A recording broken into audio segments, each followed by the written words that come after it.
నమస్తే. ఇన్నాళ్ళు నన్ను సపోర్ట్ చేస్తూ, ఎంకరేజ్ చేస్తూ మీ ప్రేమని నాకు అందిస్తున్న ప్రతి ఒక్కరికి కృతజ్ఞతలు. అలాగే ఈ వీడియో కూడా ఖచ్చితంగా మీకు ఉపయోగపడుతుంది. లైక్, షేర్ అండ్ సబ్స్క్రైబ్ చేసి మీ సపోర్ట్‌ని నాకు అందించండి. అలాగే ఈ వీడియో పట్ల మీకున్న అభిప్రాయాన్ని కామెంట్ సెక్షన్‌లో కామెంట్ చేసి తెలియజేయండి. ఇప్పుడు వీడియోని చూద్దాం. నమస్తే. Welcome to our channel. నేను పద్మిని. ప్రస్తుతంతో పాటు ప్రముఖ ఆధ్యాత్మికవేత్త, జ్యోతిష పండితులు, గణపతి దత్త ఉపాసకులు, అమ్మవారి సేవకులు మురళీధర శర్మ గారు మనతో పాటు ఉన్నారు. మాట్లాడదాం. మురళి గారు నమస్తే. మహాదేవ శ్రీమాత్రే నమః. సక్సెస్ అనేది ఖచ్చితంగా ప్రతి ఒక్కరికి కూడా అనివార్యం. సక్సెస్ కావాలి. అది పర్సనల్ లైఫ్ లో సక్సెస్ కావాలి, ప్రొఫెషనల్ లైఫ్ లో సక్సెస్ అనేది కావాలి, పిల్లలకి ఎగ్జామ్స్ లో సక్సెస్ కావాలి. ఈ సక్సెస్ చుట్టే మనిషి పరిగెడుతూ ఉంటాడు, సక్సెస్ వెనక మనిషి పరిగెడుతూ ఉంటాడు. కానీ సక్సెస్ మన వెనక పరిగెట్టాలి అని అంటే ఏం చేయాల్సి ఉంటుందండి? చాలా అద్భుతం, అంటే చాలా అద్భుతమైనటువంటి ప్రశ్న. సక్సెస్ మన వెనకాల పరిగెత్తాలి అని అనుకునేటువంటి సందర్భంలో మనము అంటే ఈ జాతకము గాని, ఈ రెమెడీస్ గాని కొంత పక్కన పెట్టేద్దాం. ఇవి ప్రాక్టికల్ గా మాట్లాడుకుందామా? జనరల్ గా మాట్లాడుకుందాం. రైట్. ఉదయం రెమెడీ కూడా చెప్తారండి, లాస్ట్ లో చెప్తారు. ఉదయం మనము నిద్ర లేచినప్పటి నుండి రాత్రి పడుకునేటువంటి సందర్భం వరకు కూడా మీరు సక్సెస్ కావడానికి ఏం ప్రయత్నం చేస్తున్నారు? మీరు ఎవరితో తిరుగుతున్నారు? మీరు దినచర్య కానీ, మీ ఫ్రెండ్షిప్ కానీ, మీ యొక్క చుట్టూ ఉండేటువంటి ఫ్రెండ్స్ కానీ వారెవరు? అంతే. కరెక్ట్, డెఫినెట్ గా మ్యాటర్. సో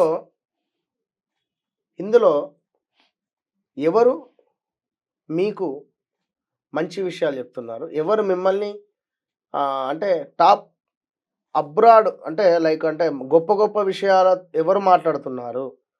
పనికి మన చెత్త ఎవరు మాట్లాడుతున్నారు? చెత్తతో పాటుగా కొంత చెడు అలవాట్లు కానీ, చెడు రిలేటెడ్ కానీ, డౌన్ఫాల్ నెగిటివ్ అయ్యేటువంటి విధంగా ఎవరు మాట్లాడు? మరి మీరు ఎటు మొగ్గు చూపుతున్నారు ఎక్కువ అనేటువంటిది మీరు చూసుకుంటే సరిపోతుంది. డెఫినెట్లీ సింపుల్, ఇంతే. On this note, time is most valuable thing అని చెప్పుకోవచ్చు. థింగ్ కాదు, టైం అంటేనే టైమ్ ఇస్ ఎవ్రీథింగ్ కదా. టైం వేస్ట్ చేయటం అనేది ఇవాళ రేపు మనం చూస్తున్నాము. ఈ రీళ్లు చూసుకోవడం మొదలు పెడితే అది పోతూనే ఉంటుంది, ఆ వేలు ఆగదు. ఇంతే. ఇంకా లాస్ట్కి ఏం మిగిలిందంటే ఫోన్ ఉండదు, కానీ ఈ వేలు మాత్రం ఇలా తిరుగుతుంటుంది. సో రీల్స్ చూడడం, బీపీ అంటే నాకు అంత బీపీ లేస్తుంది అసలు. వాస్తవానికి కోపం రాదు, ప్రామిస్ చెప్తున్నా. ఎలాంటి సందర్భాలు అయినా కూడా నేను అంతే. ఏమిటి మీకు కోపం రాదా? రాదు, 100% కూడా. రైట్. ఎప్పుడైనా కూడా చాలా ఓపికగానే ఉంటా. ఓపికగానే ఎందుకు రాదు అంటే అడగండి, చెప్తా దానికి ఆన్సర్. ఎందుకు రాదు? ఎన్నో సార్లు అమ్మవారి అలంకరణ చేయంగా కోపం వచ్చింది, ప్రామిస్. అమ్మవారికి అలంకరణ పూర్తిగా డౌట్ వస్తుంది. ఎన్నో సార్లు అమ్మవారికి చీర చింగులు మడత పెడుతుండగా కోపం వచ్చేది. అంటే అక్కడ కోపం చెప్తున్నా, అంతటి కోపం ఉండేటువంటిది ఇవి ఈ చీర చెంగులు మడత పెట్టడం, జారిపోవడం, లేదా ఇంకేదైనా సందర్భాలలో గాని అమ్మవారికి పసుపు రాస్తూ ఉండగా సరిగా అంటుకోకూడము, అంటే ఇవి చూసి చూసి చూసి నాకు అర్థం కాలేదు మీరు చెప్పేది. ఇప్పుడు సరిగా చెప్పండి. వాస్తవానికి విపరీతమైనటువంటి కోపం కలిగినటువంటి మనిషిని నేను. నేను అన్నానుగా, ఇందాకే అన్నానుగా ఆ మాట. అదే చెప్తున్నా. ఈ సందర్భాలలో కూడా నా మనసు అనేటువంటిది అమ్మవారికి అలంకరణ చేస్తున్నాను అనేటువంటి భావన లేకుండా వేరే చెత్తను నా మైండ్లో నింపుకొని వారేదో అన్నారని, వీరేదో అన్నారని చెప్పి కోపంగా ఈ చింగులు మడత పెట్టడం కానీ, ఈ అమ్మవారి అలంకరణ చేయడం కానీ, ఇలాంటి సందర్భాలలో నేను నేర్చుకున్నటువంటి నీతి కానీ, నేను నేర్చుకున్నటువంటి జ్ఞానం ఏమిటి అంటే, మనం ఎంత ప్రేమగా అమ్మవారిని అలంకరింప చేస్తామో, మనం ఎంత ప్రేమగా అమ్మవారికి దగ్గర అవుతామో, మన కోపం అనేటువంటిది అది తీసేసుకుంటుంది. ఇది విషయం. మీరు అంటే నాకు ఇది చెప్పరాక నేను చెప్పినా ముక్కు ఎక్కడ ఉంది అంటే ఇట్లా తిప్పి తీసుకొని వచ్చినట్టుగా ఉంది కావచ్చు, కానీ మొత్తానికి కోపం లేకుండా ఉన్నారు ఇప్పుడు. ప్రశాంతంగా ఎందుకున్నాను అంటే ఎన్నోసార్లు చింగులు మడత పెట్టిన ఉన్నమాట చెప్తున్నాను. లేడీస్కు ఎంతో ఈజీ. ఈ చీర చెంగులు అమ్మవారికి చీర కట్టే సందర్భాలలో ఒకనొక అట్టలాగా ఉండేటువంటి చీరను తెచ్చేవారు కూడా ఉన్నారు. అది అసలు ఎందుకు పనికిరాదు. ఎంత కష్టం అంటే మడత పెట్టుతూ ఉంటే దుఃఖం వచ్చేది. సరే, ఓకే, పేషెన్స్ కట్టాలి, తప్పదు ఇక. మెల్లగా అలా అమ్మవారి సేవకి పాత్రలు అయ్యి ఆ, మొత్తానికి ఓపిక అయితే వచ్చింది. తప్పదు ఇక కట్టాలి చీర. ఓకే, అయిపోయింది. Right. పూలు మొత్తం అలంకరించుతా. ఉమ్, ఏ ఒక్క లైన్ పువ్వు జారినా మీది మొత్తం జారిపోతాయి. ఉమ్, మినిమం 15 నిమిషాల నుంచి 20 నిమిషాలు పెడతా. ఉమ్. మళ్ళీ ఎందుకు అబ్బా, నేను ఒప్పుకోను. మళ్ళా ఈ పూలు మొత్తం పెట్టి ఆరతిస్తా, మళ్ళా పూలు మొత్తం పెడతా, అలా మళ్ళీ ఏది ఊడిపోయినా మళ్ళీ పెడతా, ప్రామిస్. ఇట్లా ఒక 1 అవర్ లేట్ అయిన సందర్భాలు ఉంటాయి.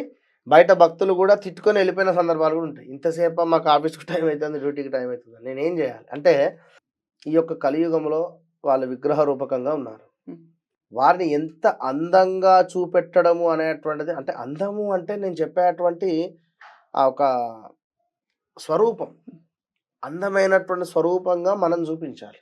అంటే అప్పుడే కదా మనసు ఒక్క సెకండ్ ఆగుతుంది, లేకపోతే మనసును ఆపగలమా మనం? సో ఉమ్, నాకు నచ్చే విధంగా అమ్మవారు తయారైంది అంటే ఇది ఖచ్చితంగా ఒక 1000 మందికి నచ్చుతుంది. నేను ఫిక్స్ అయిపోతుంది. ఆ కన్నులు కావచ్చును, లేదా ఈ యొక్క కనుబొమ్మలు కావచ్చును, లైక్ ఇంకా సో అలా చక్కగా ఏదైనా తీర్చిదిద్దుతారు. రైట్. మనిషి సక్సెస్ కావాలి అనుకుంటే ఇందాక మనం చెప్పినటువంటి సందర్భాలు ఒకటి, మనం ఏం It- పనులు చేస్తున్నాం. Time waste. Yeah. ఈ రీల్స్ చూడడం మీరు అన్నటువంటిది చాలా చిరాకు వేస్తుంది, కోపం వస్తుంది. అక్కడ నుండి మనం ఎక్కడికి వెళ్ళిపోయాము. Yeah, yeah. చాలా మట్టుకు కూడా Success నెగిటివ్ అనేటువంటిది తయారైతుంది. Hmm. ఉదయం లేవగానే Hmm. ఈ రోజు ఏమిటి, ఇవాళ నా దినచర్య ఇది, నేను ఇది సాధించాలి ఇవాళ, లేదా నేను ఇది చేయాలి. ఇక దన్నుమ నిద్ర లేవాలి, ఒక్క 10 నిమిషాలు వండుకుంటా, Laziness. Yeah. ఒక 20 నిమిషాలు వండుకుంటా, నేను ఇంకొక అలారం పెట్టుకుంటే ఇంకొక 55 నిమిషాలు, ఇంతే. ఇక్కడనే నీకు మైనస్ ప్రాబ్లం స్టార్ట్. అంటే ఇలా చేస్తే అవుతుందా అంటే అంతే అని చెప్తాను నేనైతే. సో తెలివి వచ్చిందా, 5 o'clock 6 o'clock లేదా 4:30కో నిద్ర మేల్కొను, అంతే. మీరు ఈ సమయంలో చేసేటువంటిది ఏమిటి, కుదిరితే వాకింగా, లేదా యోగానా, లేదా మరొకట చేసేసి స్నానాది కార్యక్రమాలు చేసుకొని దేవతార్చన చేసుకేసుకోండి. ఏదైనా బుక్ చదువుకోండి. ఈ బుక్ చదివి ఒక 1 hour 2 hour, అంటే మీకేం పని లేదు అనుకో, చెప్తున్నా నేను విషయం, బుక్ చదువుకోండి ఒక 1 hour 2 hours, ఏదో పనికి వచ్చేటువంటి, లేదా ఏదైనా నేర్చుకునేటువంటి పని చేయండి, లేదా ఏదైనా మూవీకి సంబంధించింది కానీ ఏదైనా ఇంకేదైనా ఉంటే చూడండి. దీని తర్వాత దీని మీద బోర్ కొట్టింది అనుకోండి మీకు, ఇంకా వేరే ఏదైనా వర్క్ చేసుకునే ప్రయత్నం చేయండి. వేరే వర్క్ అంటే ఏమిటి, ఇంట్లో ఏదైనా వర్క్ ఉందా, ఒక అరగంట గంట సేపు చేసుకునేటువంటి ప్రయత్నం చేయండి. ఇలా టైమును మీరు వేస్ట్ చేయకుండా, వృధా కాకుండా, ఈ చేసే వర్క్ మీద బోర్ కొడితే వేరే వర్క్ చేయండి.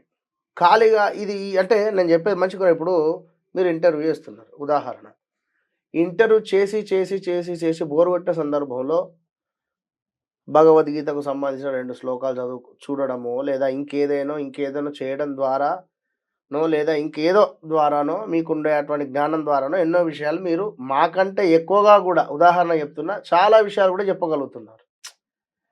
ముందు టైం అనేటువంటిది వేస్ట్ చేయకుండా ఏదో ఒకటి మనము నేర్చుకునేటువంటి ప్రయత్నం చేయాలి, మన వయసుకు తగ్గట్టుగా. ఇక మనము మన చుట్టూ ఉండేటువంటి వారిని ఎప్పుడైనా కూడా మనకంటే స్థాయి పెద్దవాళ్ళతోనే చేయాలి. వారితో చేస్తేనే, లేదా మనతో సమానులైనటువంటి వారితో చేయాలి. ఇక మనకంటే చిన్న వాళ్ళతో కానీ, లేదా ఏ పని లేని వాళ్ళతో పని చేసినా కూడా మన టైం వేస్ట్ అవుతుంది, మన ఊరికే తిప్పుతారు అటు ఇటు, వారి అవసరాలకు మనల్ని తిప్పుకుంటారు. అదే మనం జాగ్రత్త వహించాలి. మన యాటిట్యూడ్ అండ్ మనం చేసేటటువంటి పని డెఫినెట్ గా సక్సెస్ అనే దాని మీద ఇంపాక్ట్ చూపిస్తుంది. లేదండి మీరు చెప్పినట్టుగానే చాలా ప్రొడక్టివ్ గానే ఉంటున్నాం, మీరు చెప్పిన విధానంలోనే ఉంటున్నాం, చక్కగానే మేము ట్రై చేస్తున్నాం, అయినప్పటికీ సక్సెస్ రావట్లేదండి. రెమెడీ అంటే నేను అనేది ఇక్కడ ఇంకొకటి కూడా, ఏడుపు, జనాల యొక్క ఏడుపు, వాడు ఏడుస్తున్నాడు, వీడు ఏడుస్తున్నాడు, నా మీద ఈ పనికి అయితలేదు, లేదా ఆ పని అవ్వటం లేదు, నాకు ఇది ముందుకు వెళ్ళటం లేదు, దగ్గర దాకా వచ్చి ఆగుతుంది, ఆ పని ముందుకు దగ్గర దాకా వచ్చి ఆగుతుంది అనేటువంటి సందర్భంలో కూడా మీకు మీరే ఓపికగా ఉండాలి, మీకు మీరే మెచ్యూరిటీగా ఉండాలి. నాకు ఇది జరిగింది అయ్యో అని చెప్పి బాధపడ్డా మీరే, నాకు ఇది జరిగింది అయ్యో సంతోషం కలిగింది సంతోషపడినా మీరే. మన పిచ్చి కాకుంటే నలుగురిని పిలిచి మనము నాకు జాబ్ వచ్చింది అని చెప్పో, లేదా ఇంకేదో అయిందని చెప్పి సెలబ్రేషన్ చేసుకుంటే వాడు తింటాడు, తాగుతాడు, పోతాడు. తెల్లవారి నీకే బిల్లు, ఆ దానికి సంబంధించిన కర్మ బోల్డంతా నీకే, చిల్లు. కర్మ నీకే అంతే. రైట్. సో ఏదో ఇంకేదో అయ్యింది, నలుగురిని పిలిచేవారైనా భార్య తిట్టిందిరా కొట్టిందిరా అంటే అట్లనా ఇట్లనా అని చెప్పి నీ విషయం వాళ్ళకి చెప్పడం వల్ల వాడు నలుగురికి చెప్తాడు. డెఫినెట్లీ పర్సనల్ ఎప్పుడు షేర్ చేయకూడదు. కనుక మీకు జరిగేటువంటి విషయాన్ని మీకు మీరు ఫీల్ కండి. నాకు ఇది జరగటం లేదు అని అనుకోకండి. ఇది జరుగుతుంది, 100% జరుగుతుంది, 100కు 200% నేను డీల్ చేయగలుగుతా అని చెప్పి అనుకోండి. కాన్ఫిడెన్స్ తో ఉండండి. ఖచ్చితంగా ఇంట్లో ఎట్టి కోశాన కూడా మీరు ఈ యొక్క ఆగ్నేయ మూలలో ఖచ్చితంగా మనకు ఈ యొక్క దీపారాధనలో భాగంగా దీన్ని ఏమంటారు, ఒక పాత్ర తీసుకోండి. పాత్ర తీసుకొని ఆ యొక్క పాత్రలో మీరు కందులు పోయండి. లైక్ అంటే కందిపప్పు పోసి ఆ కందిపప్పు పైన ఒక మట్టి పాత్రను పెట్టండి. ఆగ్నేయ మూల, ప్లేటు, కందిపప్పు, దానిపై ఒక ప్లేట్ మన మట్టి పాత్ర. ఇందులో ఖచ్చితంగా కూడా విప్ప నూనెతో దీపారాధన చేసి పడుకునేటువంటి సందర్భంలో ఓం హ్లీం ఓం హ్లీం హలీం. ఓం హ్లీం ఓం హ్లీం ఇంతే.